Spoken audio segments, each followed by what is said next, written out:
Hello, नमस्ते friends, good morning, Radhe Radhe. कैसे हो आप सब। आज मैं सुबह उठ के फ्रेंड्स सबसे पहला जो काम कर रही हूँ वो चाय बनाने का कर रही हूँ। रीज़न क्या है कि कल रात मैं सिर धोकर सोई थी, जिसकी वजह से मेरे सिर में हल्का सा दर्द बन रहा है और ये दर्द जभी जाने वाला जब मैं चाय पी लेती हूँ। और 9 दिन व्रत रखने के बाद मेरे व्रत खुल चुके हैं। कल मैंने अपना व्रत खोल दिया। इस बार अष्टमी और नवमी एक ही दिन में थी, तो हमने अष्टमी वाले दिन अपना व्रत खोल दिया था। और अब रीज़न यही है कि इतने दिन बाद जब हम अन्न खाते हैं तो उसकी वजह से नींद तो अच्छी आती है, लेकिन कहीं ना कहीं वो हमारा 7-8 दिन का जो नियम होता है वो टूट जाता है। तो फ्रेंड्स कोई बात नहीं, ये सिर दर्द तो ऐसे ही चलता रहता है। और चाय बनने के बाद मैं आ गई हूँ। चाय पीने के बाद जो मेरी किचन में रात के बर्तन थे उन्हें थोड़ा सा सही से अरेंज करके रख देती हूँ। वैसे तो मैं रात में ही बर्तन धोकर सोती हूँ और सुबह को इसका फ़ायदा मुझे यही मिलता है कि बिल्कुल बर्तन सूखे हुए मिलते हैं और रसोई भी साफ़ मिलती है। और सुबह को इतने सारे भागम भाग वाले काम होते हैं तो मेरा बहुत सारा समय यहाँ पे बच जाता है। और अब मैं लगा रही हूँ अपने पूजा वाली जगह पर झाड़ू, क्योंकि सुबह की पहली झाड़ू आज नहीं लगा पाई थी। उसके बाद चाय पीने के बाद ही मैंने झाड़ू लगाने का काम शुरू किया था। 10-15 मिनट मैं ऐसे ही बैठी रही। थोड़ा सा ऐसा भी होता है, कभी कभी हमारी बॉडी उस हिसाब से काम नहीं करती है। हमारी बॉडी को भी कभी कभी एक एनर्जी चाहिए, कभी कभी वो एनर्जी लेवल हमारा बिल्कुल डाउन हो जाता है। और ये नहीं है कि हम सो के उठे एकदम सभी कामों पे लग जाएंगे। थोड़ा सा अपने आप को, माइंड को अच्छी तरीके से रिलैक्स कीजिए। और फ्रेंड्स मैं आ चुकी हूँ सबसे ऊपर वाले पोर्शन पे। आज दशहरा है तो मैंने हमारे यहाँ पे मतलब सभी चीज़ों को अच्छी तरीके से साफ़ किया जाता है। जैसे कि छत को धोना है, पूरे घर को अच्छी तरीके से साफ़ करना है। यहाँ तक कि आपके पास गाड़ी है, मोटरसाइकिल है, बच्चों की साइकिल है, इन सब चीज़ों को भी अच्छी तरीके से धोया जाता है। रीज़न क्या है कि आज बुराई का अंत होता है, क्योंकि नौमी आठे हमारे 7-8 दिन हमने व्रत रखे हैं। नौमी के बाद दशहरा आता है और दशहरे वाले दिन बुराई का अंत होता है, इसीलिए इन चीज़ों की अच्छी तरीके से धुलाई होती है। और नीचे की धुलाई करने के बाद फ्रेंड्स, नीचे वाले पोर्शन की धुलाई करने के बाद जैसे आउटर एरिया है, वो टाइम हो चुका है दूध लाने का। तो मैं आज अपने हस्बैंड के साथ जा रही हूँ दूध लेने के लिए, क्योंकि इसका रीज़न ये है, एक तो टाइम कम है आज मेरे पास और गांव से दूध लेकर आने में मुझे पूरा 1 घंटा लग जाता है। और आज मुझे गोबर भी लेकर आना था, गाय का गोबर, उसी से हमारे यहाँ पे दशहरा पूजा जाता है। तो मेरे हस्बैंड अभी थोड़ा सा बाहर दूसरे वाली गली में खड़े हैं, क्योंकि इस वाली गली तक नहीं आ पाते हैं। फिर मैं यहाँ पे आ गई, दूध लेके मैं चल पड़ी हूँ वापस। मैंने गाय का गोबर भी ले लिया है और घर पर आकर अब जो सबसे पहले कुछ काम करने हैं, ये टाइम है आपको बता दूँ 6:30 बजे का आसपास का टाइम है।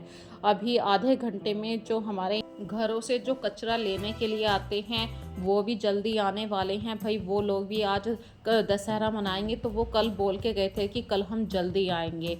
तो फटाफट से आज मुझे काफ़ी सारे काम करने हैं, तो 10-5 मिनट मैं अपनी छत के ऊपर ऐसे ही टहल रही थी।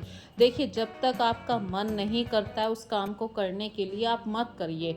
थोड़ा सा रिलैक्स हो जाइए, आराम से बैठ जाइए। ज़रूरी नहीं है कि आप तुरंत सुबह उठ के ही सारे कामों में लग जाएं।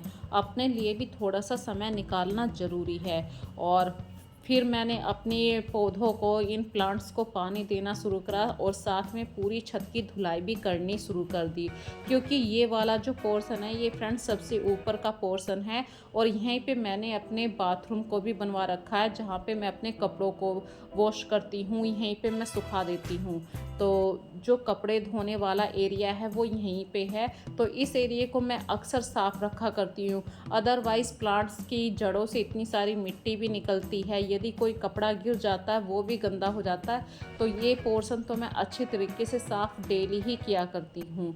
और घर के आउटर वाला एरिया भी बिल्कुल साफ़ कर चुकी हूँ। और वो वाली क्लिप मैंने अभी थोड़ी सी देर पहले आप लोगों को दिखाई थी। आज तो मेरे हस्बैंड भी अपनी कार को, अपनी मोटरसाइकिल को अच्छी तरीके से धो रहे हैं। इसका रीज़न ये है फ्रेंड्स कि हम हमेशा देखिए घर से बाहर जाते हैं तो मोटरसाइकिल के ऊपर ही जाते हैं, कोई बुरी नज़र भी है तो वो भी निकल जाए। इसीलिए आज के दिन बुराई का अंत होता है। यदि हमारे आसपास गाड़ी पे कोई किसी की बुरी नज़र भी है तो वो भी दूर हो जाएगी। इसीलिए धुलाई का काम आज मेन रखा जाता है। और देखिए फ्रेंड्स, जो कचरा गाड़ी आती है हमारे यहाँ पे, उसकी आवाज़ आनी शुरू हो गई है। इसीलिए मैं कचरे को अपने घर से बाहर भी छोड़ने के लिए, मतलब डालने के लिए जाना पड़ता है। और फिर आके अपने वॉश बेसिन की साफ़ सफाई करी। ये ऐसे काम भी होते हैं जो बेसिक काम हैं। और वॉश बेसिन की धुलाई करने के बाद, साफ़ सुथरा करने के बाद, जो बालकनी है उसको अच्छी तरीके से धो के साफ़ कर दिया है।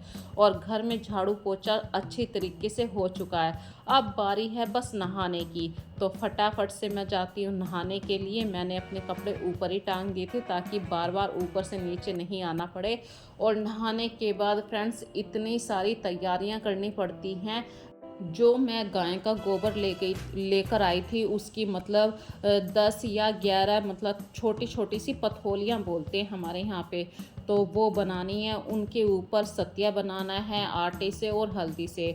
और ये जो गाय के गोबर का सूखा हुआ कंडा होता है, जिसको हम उपला बोलते हैं, गोस्सा बोल देते हैं, इसको मैंने गैस पे रख दिया था सुलगने के लिए। मैंने बाहर रख दिया है क्योंकि जो जोत होएगी वो इसी अंगारी के ऊपर जोत उठनी है।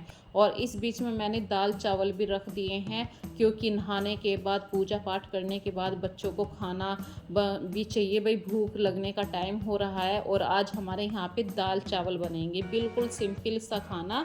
और दशहरे वाले दिन जो पूजा का वो बनता है खाना, तो हमारे यहाँ पे खील पतासे या चावल, घी बूरा चावल जो होते हैं, इनसे दशहरे को मैं पूजा करती हूँ।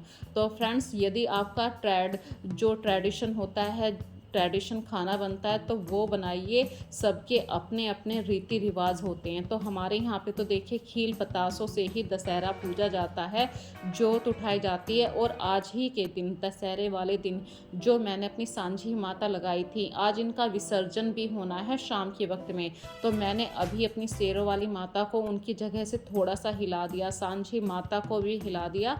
आज इसका मतलब है कि थोड़ी सी उनकी जगह चेंज कर देना। और शाम को ही मैं अपनी सांझी माता का विसर्जन करेंगे घर के गार्डन में ही। और यहाँ पे मैंने कार्तिक के हाथ से आस्था को दिलवाए हैं जो पैसे हैं, नौरते हैं, खील पतासे की छोटी सी कुल्हो होती है। कार्तिक थोड़ा सा आस्था को परेशान कर रहा है कि कुल्हो कुल्हो ले लो, पैसे नहीं देने का, पैसे तो मैं रखूँगा पटाखों के लिए। इस तरीके की एक छोटी सी हंसी मजाक दोनों बहन भाई कर रहे हैं और मैं इनके साथ ही बैठी हूँ। मुझे पता है कार्तिक थोड़ा सा शरारती है, आस्था समझदार है, पर दोनों बहन भाई कर लेते हैं हैंडल। और जो ये 10 कुल्हों हैं फ्रेंड्स, ये हमारे यहाँ पे सभी पड़ोस में जिनके भी लड़के हैं या लड़कियाँ, मतलब किसी को भी, इसमें लड़के लड़की का कोई मतलब नहीं रहता है, बस बच्चे होने चाहिए। क्योंकि ये जो दशहरे वाला त्यौहार होता है ये बच्चों के लिए होता है। और आज के टाइम में लड़का हो या लड़की हो, कोई मायने नहीं रखती है, बस औलाद होनी चाहिए। और सभी के घर में कार्तिक अपने हाथ से एक एक कुल्हो देके जाएगा, एक एक बच्चे के नाम की। तो ये काम मैंने आज कार्तिक को दिया है। पिछले साल आस्था कर रही थी, उससे पहले मैं किया करती थी। तो धीरे धीरे अपनी जिम्मेदारियों को आप छोड़ना भी सीखिए, क्योंकि जब तक आप छोड़ेंगे नहीं तो बच्चे समझेंगे नहीं कि आपको ये सारे काम भी करने होते हैं। और अपना ट्रेडिशन कभी मत भूलिए फ्रेंड्स। ये यहाँ पे देखिए मैंने थोड़े से चावल, दही, खील, पतासा और चीनी, ये सब इन चीज़ों का ही आज भोग लगेगा। और जो कांसे का बर्तन होता है, पीतल का बर्तन होता है, मैं उसी में भोग लगाती हूँ अपने भगवान जी को। तो अपनी देवी माँ को भोग लगाने के बाद, सांझी माता को भोग लगाने के बाद, चावल का घी बूरा का भोग लगाया है। फिर उसके बाद मैं सबके लिए खाना बनाऊंगी। और आज मैं रोटी नहीं बनाने की फ्रेंड्स, हमारे यहाँ पे अक्सर रोटी बनाया करती हूँ मैं। दाल चावल तो हम बहुत ही रेयर केस में खाते हैं, लेकिन दशहरे वाले दिन हमारे यहाँ पे दाल चावल ही बनते हैं। और ये जो सूरज भगवान का जल रखा हुआ था उसे मैं भूल गई थी। तो यहाँ पे ये जो आप धुआं सा देख रहे हैं, ये उसी करसे का धुआं है। तो धुआं बाहर तक आ रहा है, उसी की वजह से ये क्लिप थोड़ी सी आपको धुंधली दिखाई दे रही है। और फिर आके मैंने 1 कप चाय बनाई है। मेरे हस्बैंड भी चाय मांग रहे थे और चाय की पत्ती को देखा डिब्बे में तो कंटेनर बिल्कुल खाली पड़ा था। फटाफट से ये भी काम करा कि जो खाली चाय पत्ती का डिब्बा हो गया था उसे दोबारा से फिलअप करा और साथ में दाल में तड़का लगाने की भी मैं यहाँ पे तैयारी कर रही हूँ। और यहाँ पे मैं जिस चाय को यूज़ करती हूँ फ्रेंड्स, यहाँ पे मैं एक और बात बताना चाहती हूँ। मैं कल रात हमारे यहाँ पे चाय पत्ती ख़त्म हो गई थी, तो ऐसे ही लोकल मार्केट से मैंने चाय पत्ती मंगवा ली थी। फ्रेंड बिल्कुल भी असरदार चाय नहीं बनी, उसकी वजह से भी मुझे सिर दर्द था। तो सुबह उठ के मतलब जब ठीक ठाक टाइम सा हो गया, मैंने आस्था से कहा मैंने कि वही चाय लेके आओ जो हम पीते हैं। तो आस्था से वही पैकेट लेके आई है। तो ये भी एक हमारे मतलब माइंड को सेट रहता है कि अगर दूसरी चाय पत्ती की चाय हम लोग पी रहे हैं तो उस चाय में हमें एक स्वाद नहीं आता, टेस्ट नहीं आता। और चाय पत्ती बनाना भरने के बाद, कंटेनर में भरने के बाद मैंने फटाफट से दाल में तड़का दिया है। और आज मैंने बनाई है चने की और काली दाल। फटाफट से दाल को सर्व कर रही हूँ, दाल चावल। ये हमारा यहाँ का सिंपल सा खाना है, दाल चावल। आप लोग कहेंगे कि ये क्या खाना है, लेकिन ये हमारा यहाँ पे आज के दिन हम रोटी शाम को बनाएंगे, मतलब पूरी बनाएंगे या कुछ भी खाना हो जो भी पसंद है वो बनाएंगे, पर आज सिंपल दाल चावल। और फ्रेंड्स आज मेरे पास काफ़ी टाइम था क्योंकि मेरे हस्बैंड हैं वो गांव में गए हैं, बच्चे घर पर ही हैं, तो मैंने फटाफट से आज करवा चौथ की शॉपिंग भी कर डाली। तो जो जो सामान लेके आई हूँ वो आप लोगों के साथ थोड़ी सी क्लिप में शेयर करती हूँ। तो 2 नेल पेंट लेके आई थी, ये आस्था की पसंद है। आस्था को आजकल नेल पेंट बहुत पसंद आ रहे हैं, तो मैं भी मना नहीं करती हूँ। कि कहते हैं ना कि माँ के घर में बच्चे जितनी इच्छाएं पूरी कर सकते हैं करने दीजिए, अगले घर का कुछ पता नहीं। तो अभी ये जो 2 सूट दिखाए थे वो अम्मा के लिए लेकर आई हूँ। ये वाला फ्रोजी कलर का कलर ये मैंने अपने लिए लिया है। और जो अभी कपड़े निकाल रही हूँ इसके अंदर अभी दिखा रही हूँ, ये कार्तिक के और आस्था के। आस्था की भी एक टी शर्ट ली है, कार्तिक की टी शर्ट है ये, और कार्तिक का एक लोवर है। जब भी मैं बाहर जाती हूँ ऐसे मार्केट में तो सोचती तो हूँ और कि सिर्फ अपने नाम के कपड़े लाऊंगी या इन बच्चों के नाम के कपड़े लाऊंगी, पर होता ऐसा कि मैं ये भी सामान खरीद लेती हूँ वो भी, क्योंकि वो ज़रूरत के अकॉर्डिंग होता है। फिर मैंने एक डबल बेडशीट भी खरीदी है और इस बेडशीट का जो फैब्रिक है वो खद्दर केसमिंट का है। और ये वाला सूट तो मैंने अभी आपको दिखाया था। 2 सूट मैंने अपने लिए लिए हैं, 2 अम्मा के लिए लिए हैं। अम्मा मतलब मेरी सासू माँ, अहोई और करवा चौथ पे उनको पूजने के लिए रखा है। बस आज की वीडियो में इतना ही, फिर मिलेंगे एक नई वीडियो में नए कॉन्सेप्ट के साथ। तब तक के लिए फ्रेंड्स बाय बाय।